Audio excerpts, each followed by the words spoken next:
Doctor Srivarma's wellness அனைத்து நோய்களுக்குமான ஆயுர்வேத மருத்துவம் தமிழகம் எங்கும். For appointments 99424411 and 99421166. ముఖ్యమంత్రి వర్యులు చంద్రబాబు నాయుడు గారికి, డిప్యూటీ ముఖ్యమంత్రి అయినటువంటి సోదరులు పవన్ కళ్యాణ్ గారికి,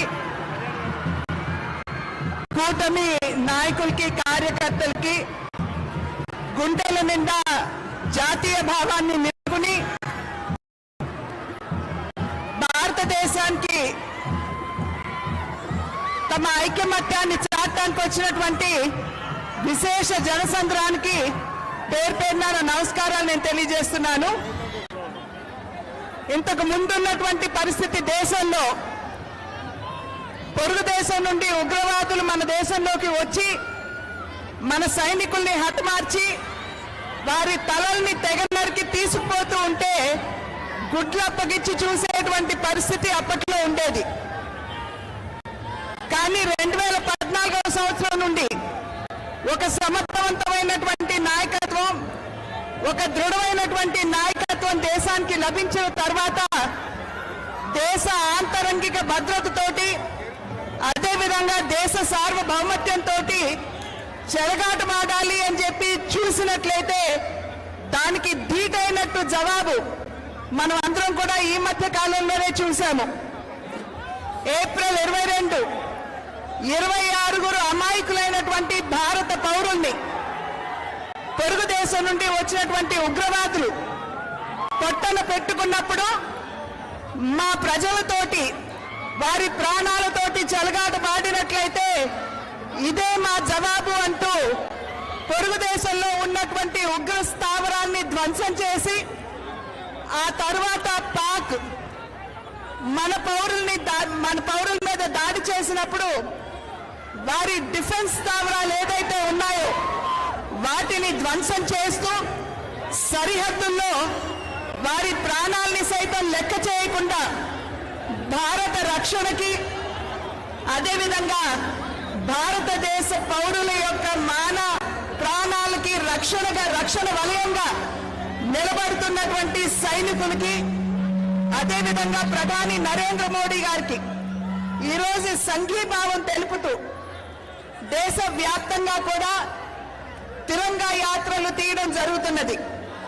ఇవాళ ఇక్కడ జరిగేటువంటి ఈ తిరంగా యాత్రకి ఎవరూ కూడా ఎవరిని బొట్టు పెట్టి పిలవలేదు. కూటమి ఏదైతే ఉందో మేము సైనికులకి సంఘీభావం తెలపాలి.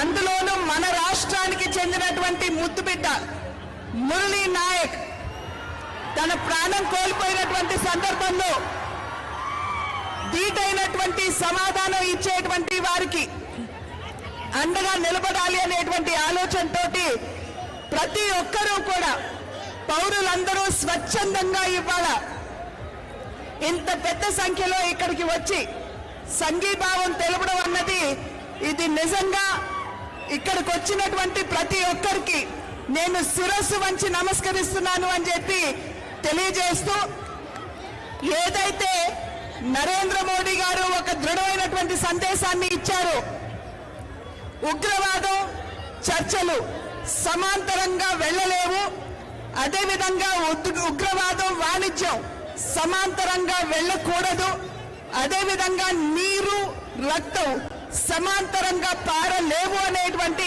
ఒక దృఢమైనటువంటి సందేశం ఏదైతే పొరుగు దేశానికి ఇచ్చారో మనం అందరం కూడా ఇక్కడ గమనించవలసినటువంటి అవసరం చాలా ఉంది. ఎప్పుడైతే మనం ఈ రకమైనటువంటి సందేశాన్ని ఇచ్చామో పాకిస్తాన్ వాళ్ళ తోక ముడిచి మన ప్రభుత్వానికి లేఖ రాస్తూ సింధు జలాలు మాకు వదలండి అని చెప్పి చెప్పడం ఒక రకంగా వారి బేలతనానికి నిదర్శనం అని చెప్పి మనం అందరం కూడా ఇక్కడ గమనించాలి.